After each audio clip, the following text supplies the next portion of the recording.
Hey, my name's Kevin, and I'm going to teach you how to frontside 180. So the frontside 180 is one of the basics of skateboarding, and it's pretty much good to learn at any time in your early skateboarding progressions. So after back 180, before back 180, after pop shove it, before pop shove it. It's pretty much one that you want to get down before you start moving into flip tricks and stuff, but you can learn it at any time around the other basics. Just in case you're unfamiliar with what a frontside 180 is, it's where you do an ollie, but your body turns 180 degrees in the air. Front side, and front side for goofy people is clockwise or to the right, and front side for regular people is counterclockwise or to the left.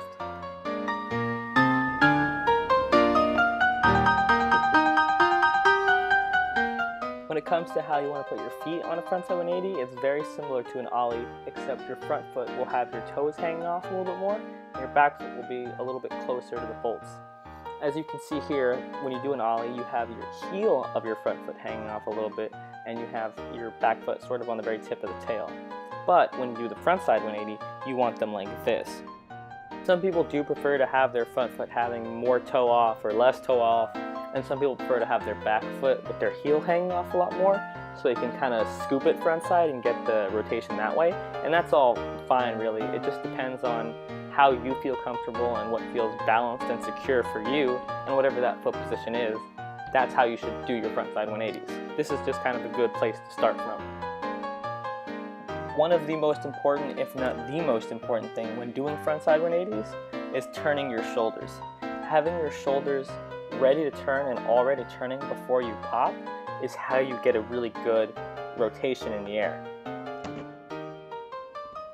Now you might have noticed that my frontside 180s tend to come down with the front wheels first, and that's because I developed a habit when learning them to push them sort of down with my right foot, which gives them this look right here, that gives it that sort of nose down landing.